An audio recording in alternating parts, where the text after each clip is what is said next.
The phone rang at 1:13 in the morning. I know the exact time because I was staring at the clock on the stove, holding a bag of frozen peas against my knee with a hand that had 11 fresh stitches in it. It was my son. Matt never calls past 9. I picked up expecting the worst kind of news a grandfather can imagine. "Matt, what's wrong? Are the kids all right?" There was a sound I had not heard from my boy since he was 12 years old and backed my truck into the mailbox. He was crying. Then he got out one sentence. "Dad, you're on the news. All of it. Every channel." I looked across the kitchen at my little television. The sound was off. And there, sure enough, was my own face, lit up by emergency flashers, snow blowing sideways, an old man in a county coat standing next to a minivan, tilted down a creek bank like a duck with its head underwater. My pants were still wet from the knees down. My hand was throbbing. And my son, 104 miles of phone line away, was crying and asking me a question I did not know how to answer. "Dad, why didn't you tell anybody where you were?" I almost laughed. I want you to understand that. Sitting there with frozen peas on my knee at 1 in the morning, I almost laughed, because 16 hours earlier, that same voice on that same phone had told me exactly where I was supposed to be. Home, alone, out of the way. 16 hours earlier, my son had told me there was no room for me at Thanksgiving. He said the table was full. Well, it turned out a stranger's minivan had room for me that night, even if my own family's table did not. And before that clip stopped playing on the news, the whole county was going to know it. Before I tell you what was in that clip, let me say one thing. If you have ever been the person a family calls when the furnace dies but forgets when the turkey comes out, this story is for you. Stay with me and hit subscribe, because what happened next did not just change my Thanksgiving. It changed what I let people do with my chair. My name is Roy Hollis. I am 65 years old, and I live in Cedar Bend, Iowa, in the same house my wife Carol and I bought when gas was under $1. Carol passed 4 years ago. I still have not moved her chair away from the kitchen table. Some men would call that sad. I call it furniture doing its job. For 31 years, I drove a snowplow for the county highway department. 31 winters. People think plowing is just pushing snow, and I let them think it, because the truth sounds like bragging. The truth is, a plow driver learns roads the way a doctor learns a patient. You learn where the black ice hides on the creek bridge. You learn which hill drifts shut first. You learn that the bed of your truck is never empty, because a man who has seen enough winter keeps sandbags, tow straps, flares, and 2 wool blankets back there the way other men keep golf clubs. I also spent 26 years with the volunteer fire department, the last 11 as captain. I hung up my helmet a while back, but there is a scanner radio on my kitchen counter that has not been turned off since the Clinton administration. Carol used to say the scanner was my soap opera. She was not wrong. Carol. Everything soft in my life came through that woman. She could feed 12 people out of a kitchen the size of a closet, and if a 13th showed up, she would just smile and say her favorite thing. "There is always room for one more potato in the pot." She said it so often our son could recite it before he could tie his shoes. Our son, Matt, 36 now. He runs a landscaping outfit, mows in the summer, plows driveways in the winter. Same snow as his old man, fancier truck. He married Jenna 11 years ago, a good girl, and they gave me Sam, who is 9, and Josie, who is 6. Those 2 kids are the reason my heart keeps showing up for work. And then there is Jenna's father, Dale Prescott. Dale owns 3 car dealerships and a lake house and a smile you could sell aluminum siding with. I want to be fair to Dale, because fairness matters even when it is inconvenient. Dale never raised his voice to me. Dale never insulted me. Dale just had a way of standing in every room like the room was lucky to have him. I did not know it yet, but Dale also had his hand around my son's throat, politely, the way bankers do. I found out about the money by accident back in the summer. Matt and I were loading his mower after he did my ditch, and he was worried out loud about a wet spring that had drowned half his season. Then he said something he did not mean to say. He said, "If I miss another payment on the skid loader, Dale is going to want to sit down." Then he laughed like it was nothing and changed the subject to baseball. I did the math later, the way fathers do at 2 in the morning. Dale had co-signed the equipment loan, $140,000, And there was another 40,000 behind it, private money for the house. My son did not owe a bank. My son owed his father-in-law. And a man who owes his father-in-law does not get to pick who sits where. I did not understand yet how much that was going to cost me. The call came on the Tuesday before Thanksgiving.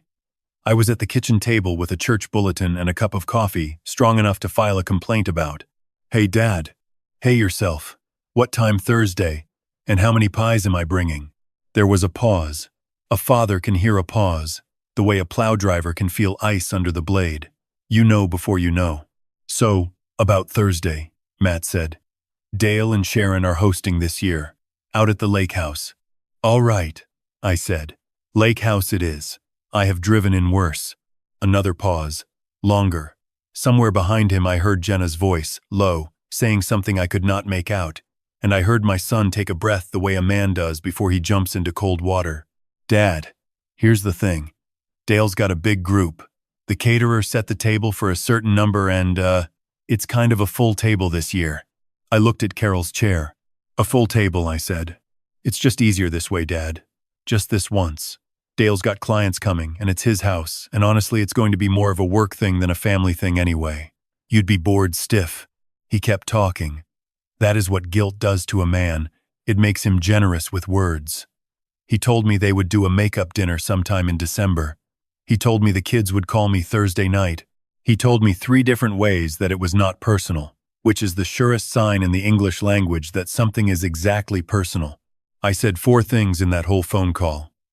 I have thought about them since, and I would not change one of them. I said, all right.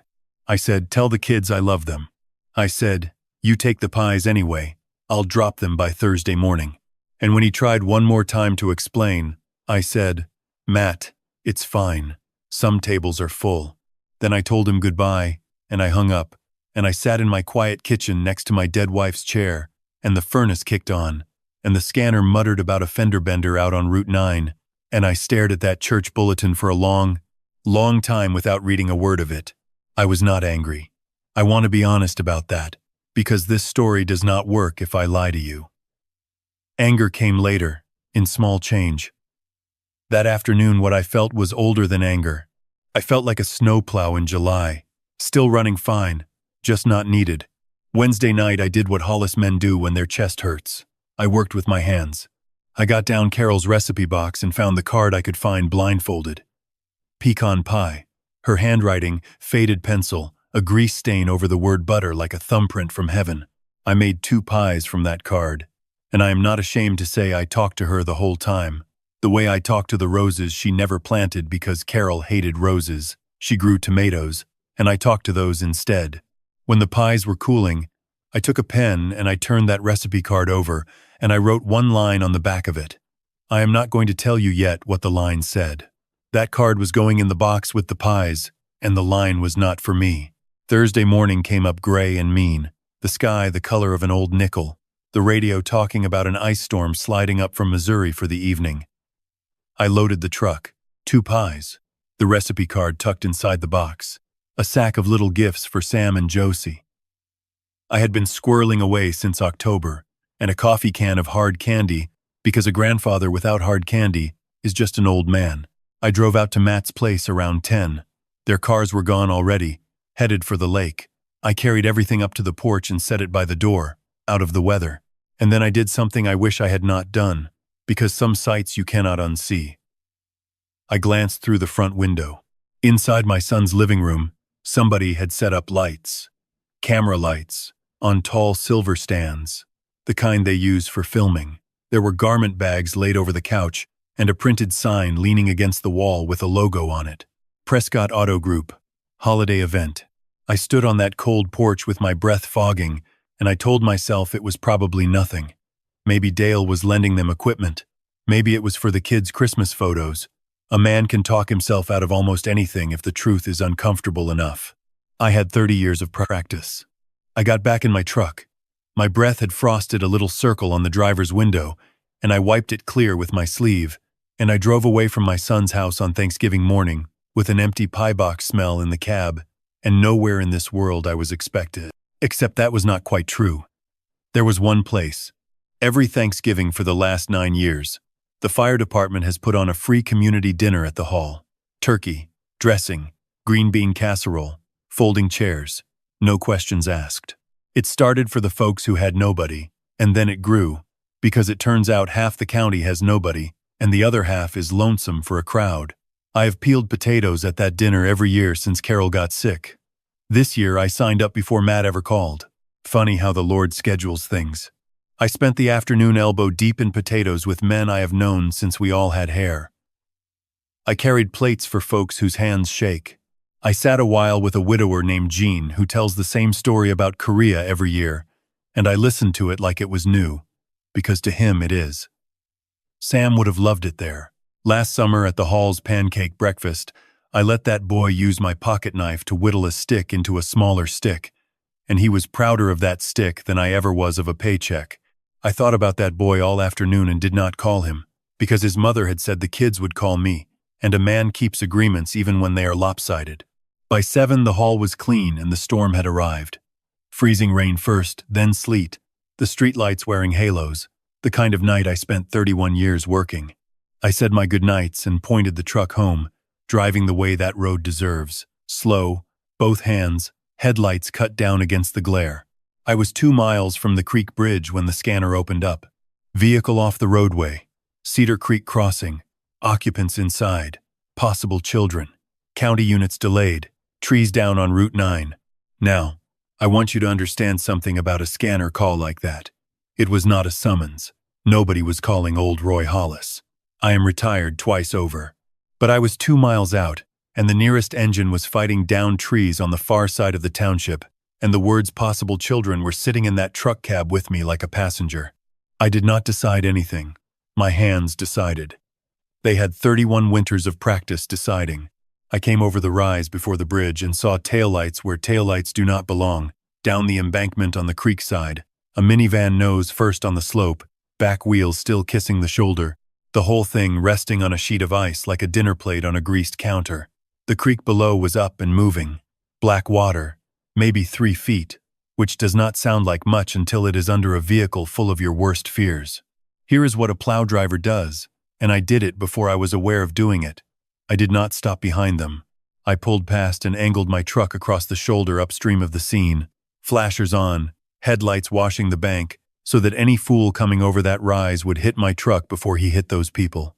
Then I got out, and the wind went through my coat like I owed it money, and I grabbed what has lived in my truck bed since before my son was born. Sandbags, tow strap, blankets. The van's engine was off. Inside, a young woman was turned around over her seat, arms stretched into the back where 2 car seats were, and she was screaming at those babies to hold still, and the babies were screaming back, and every time anybody moved, that van shivered on the ice like it was making up its mind. The worst thing I could have done was open a door and start hauling people out. I want to say that plainly, because someday it might save somebody you love. A vehicle on an ice slope is a sled waiting for permission. You do not unload a sled on a hill. You anchor it first. I put 2 sandbags hard against the downhill side of the front wheels. Then I went flat on that frozen bank in my church pants. Found the frame rail. Not the bumper, never the bumper. A bumper is jewelry, the frame is bone, and I got the hook of that strap seated on steel, and ran the other end to the receiver on my truck, and took the slack out gentle, until that van and my 3/4 ton were holding hands. Then I knocked on the driver's window, easy, and I gave that girl the same face I gave, scared people for 26 years of fire calls, and I said the words I must have said 1,000 times in my life. My name is Roy. Help is coming. Nobody is going anywhere, including this van. I just tied it to my truck, and my truck has never lost an argument in its life. And that girl, God bless her, she laughed. One broken little laugh through the glass. But panic cannot survive a laugh. Fear feeds on uncertainty. I learned that on my very first structure, fire, and the cure is not muscle. The cure is a calm voice telling people what is true. I passed blankets through the window she cracked open. I kept my flashlight on my own face, so the little ones could see I was just an old man and not a monster from the storm. I told them a knock-knock joke so bad that the boy stopped crying out of pure disgust. And 11 minutes later, which I am told was 11 minutes, and I would have sworn was a year.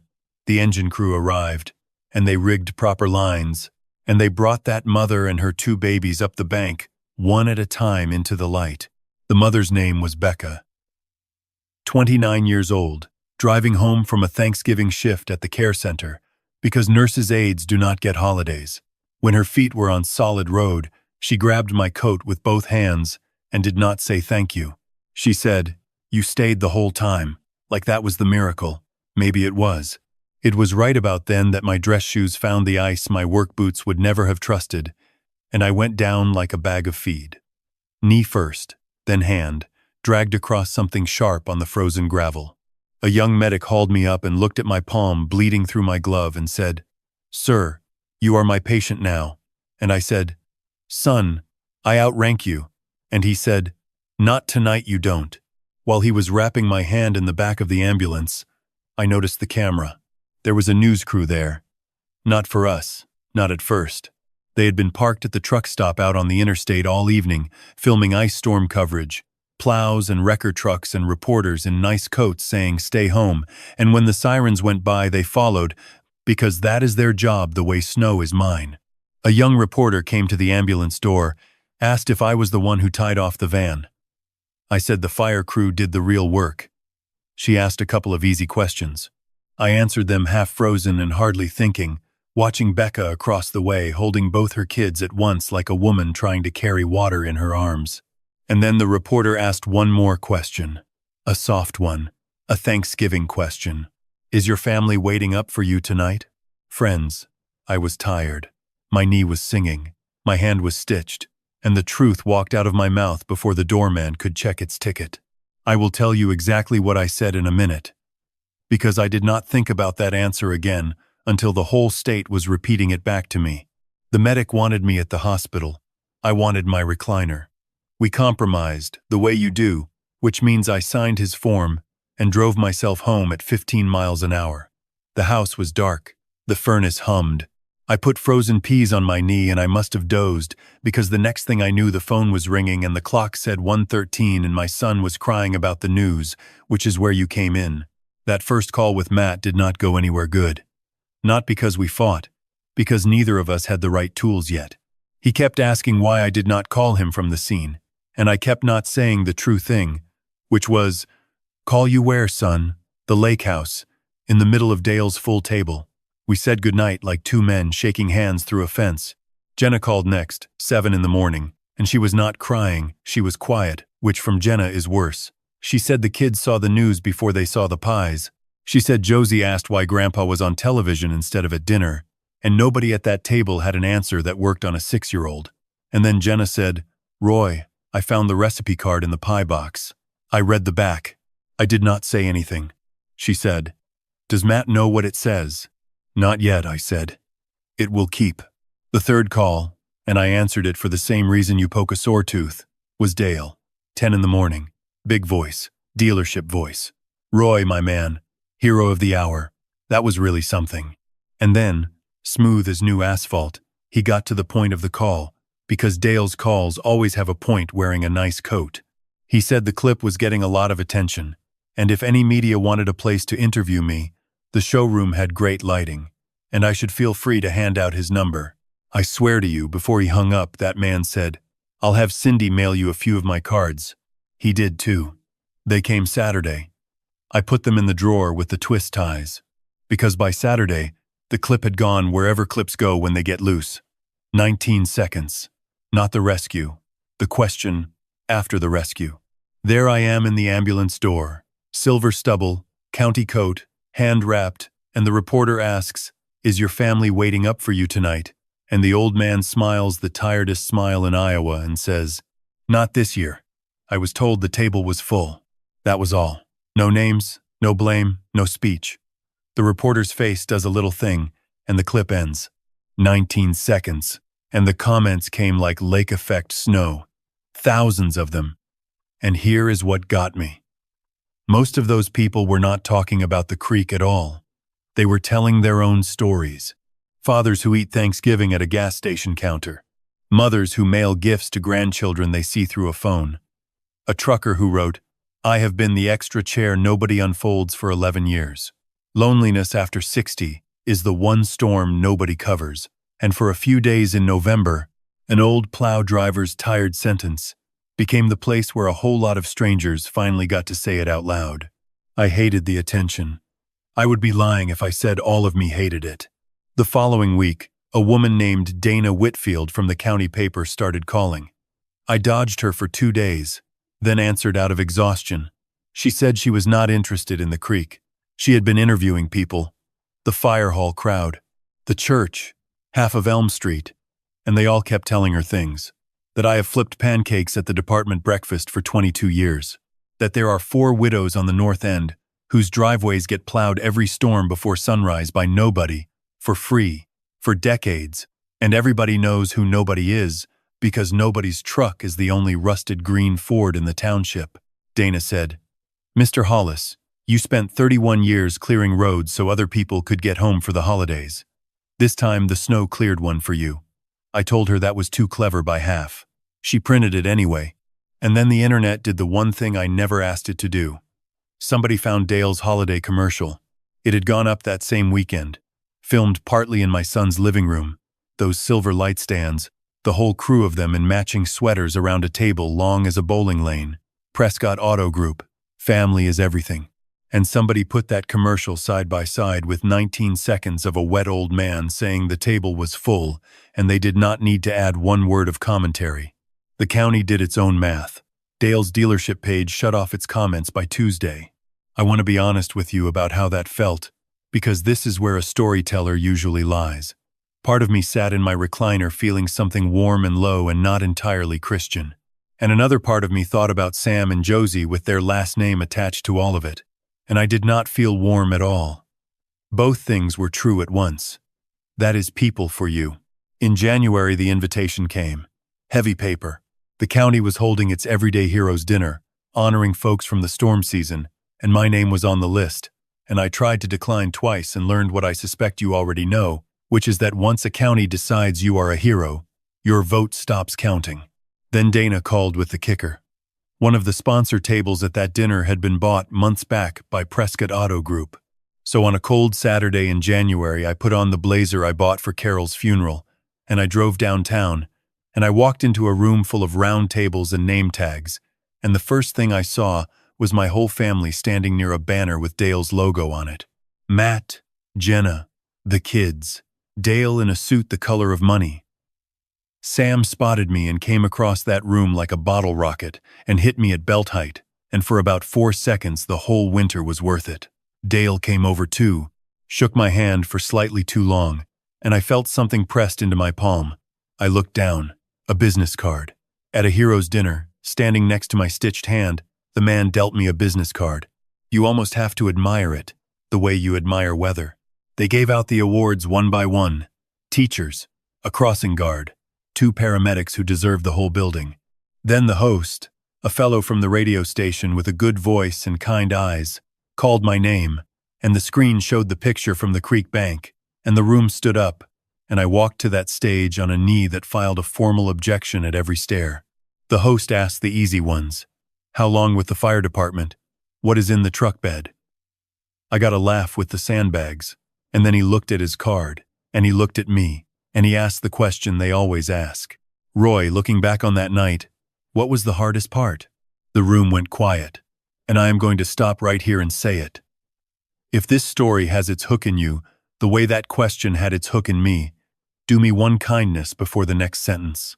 Hit subscribe, and put the name of somebody who always shows up for you in the comments. Because what I said next is the whole reason I am telling you any of this. I looked out at those round tables. I found my son's face. And the safe answer, the weather answer, was right there in my mouth, and I let it go, and the true one came out instead, quiet as snow. The creek was not the hardest part, I said. Cold water is honest. It does what it does, and you know where you stand. I paused, and I heard my own heart. The hardest part came before. The hardest part was finding out that a stranger's minivan had room for me that night, and my own son's table did not. Nobody moved. You could hear the ice machine in the back of the hall. I had not raised my voice. I had not said one name. But every soul in that room understood, and the one who understood the most was standing up at the Prescott table. Matt got to his feet in front of 200 people, and his chair scraped in that silence like a shout, and my son said one sentence across that whole room. He said, "That's on me, Dad. Not the storm. Me." And then he sat down, because there was nothing else to say. And the host, to his everlasting credit, just nodded and said, "Thank you for your honesty," and moved along, and the applause when it came was not loud. It was worse than loud. It was slow. Matt found me in the lobby afterward, alone. No Jenna, no Dale in sight, holding 2 paper cups of coffee like a peace treaty. He did not perform. My boy has never once been able to perform, which was always the difference between him and the man holding his loans. He stood there and he said, "Dad, I keep saying it was easier. It was easier to give Dale your chair. It was easier not to fight about the table." His voice cracked in the middle like river ice. "I picked easier over right, and easier put my father on a creek bank alone on Thanksgiving." I looked at him a long moment. He was waiting for the old Roy, the one who says it's fine before the apology even lands, the one who has been saying it's fine since Nixon, and I loved him too much to be that man anymore. "I know you did," I said, "and I forgive you. But forgiveness and trust ride in different trucks, son, and trust is a slow driver in bad weather." He nodded. He did not argue. "So what do we do?" he asked. "We'll see," I said. Not no, not yes. We'll see. And my son, 36 years old, took that answer like a man taking medicine, and that was the first day I believed we might actually get somewhere. Here is where I am supposed to tell you everything mended by Easter. It did not, and I would not trade the slow version for the quick one. In February, Matt came to me with paperwork. He had found a bank willing to refinance the equipment loan, get Dale off his back entirely, clean break. All he needed was a co-signer with good credit and a paid-off house. He slid it across my kitchen table, right past Carol's chair, and he was not wrong that I could do it, and 20 years ago I would have signed before the coffee cooled. I read every page, because that is who I am, and then I slid it back. "No, son." He blinked. "You can't?" "I won't," I said. "I have spent my whole life buying peace on credit, and the interest is what put me on that porch in November. You did not get into Dale's pocket in one season, and you will not get out in one signature, especially not mine." He sat with that. I watched him want to be angry, and I watched him not manage it, because underneath everything my boy has a level in his chest, and he knows when a thing is plumb. "Okay," he finally said. "Okay." And then, friends, my son did the thing that made me prouder than any creek bank ever could. He shrank his life on purpose. He sold the second mower rig and the newer plow truck. He let the fancy trailer go. He and Jenna sat down with a yellow legal pad and cut that household to the bone. And every month through that spring and summer and fall, a payment went to Dale Prescott. And in early December, 10 months after the hero's dinner, Matt drove to the dealership himself and handed over the last check. He told me later what he attached to it. Stapled to the corner of that final check was one of Dale's own business cards, the one Cindy mailed me, which Matt had asked me for without saying why. He said Dale looked at it for a good 5 seconds and, to the man's credit, laughed and said, "Message received," and shook his hand. Cash customers can afford to be gracious. So can free ones. While all that was going on, my life got bigger in a direction I never planned. Becca and her 2 little ones started turning up. First a thank you card with a crayon drawing of a green truck, then a casserole on the porch. Then, Sunday afternoons, her boy following me around the garage handing me the wrong wrench with total confidence. She has no family within 400 miles. Well, she used to have none. In October, a letter came from Des Moines. State Volunteer Service Award, formal ceremony, 1 invited guest. I knew what everybody assumed. Matt never asked, but I heard the hope in him when it came up, and it about killed me, because 10 months of watching him carry his own weight had refilled a tank I thought was rusted through. But when the evening came, the seat next to me at that ceremony had Becca in it, with both kids home with a sitter and strict instructions to behave for Jenna, because yes, it was Jenna who offered to sit for her, which tells you everything about where we all were by October. When I told Matt who I was taking, He was quiet for a second on the phone. Then he said, "Good. She should see what you look like in a blazer." And that, more than any apology, told me my son was going to be all right. Not because he got the seat, because he understood why he had not earned it back yet, and he let another person have it without making his disappointment my bill to pay. This past Thanksgiving, the table was at my house. We put my old kitchen table end to end with a card table, and no two chairs matched, and it was the finest dining room in the state of Iowa. Matt and Jenna and the kids. Becca and her too, because there is always room for one more potato in the pot, and this year we needed 3 more. Gene from the fire hall came and told Korea, and Becca's boy thought it was the best story ever told, and Gene about floated off his chair. Matt brought the pie. He made it himself, from Carol's card. He would not let Jenna help, which Jenna reported with great joy, and the crust was crooked, and the middle was perfect, and when I tasted it I had to look out the window for a minute at nothing in particular. The card itself does not live in the recipe box anymore. It hangs on my kitchen wall now, in a little frame Jenna bought, grease stain and all, hung so the back shows too. Because the line I wrote on the back of that card, the one that rode to Matt's porch in a pie box on the worst Thanksgiving of my life, says this: "Your mother's table never once ran out of room, neither will mine." And then came the chair. After dinner, Matt went out to his truck and carried something in under a moving blanket, and set it at the head of my table, and pulled the blanket off. It was Carol's chair. He had taken it back in September, I thought, to fix the wobble. He had stripped it and re-glued it and refinished it the color of dark honey, and it was the most beautiful piece of furniture I have ever owned. But that is not the part that finished me. Sam made me get down on my 66-year-old knees and look underneath. There, on the bottom of the seat, carved crooked and deep with the pocket knife I taught him on, were 3 letters. R-O-Y. "So nobody ever sits in your spot by mistake again," Sam said. Dead serious, 9 years old. I sat in my chair at the head of my table in my full house, and I will tell you the truth.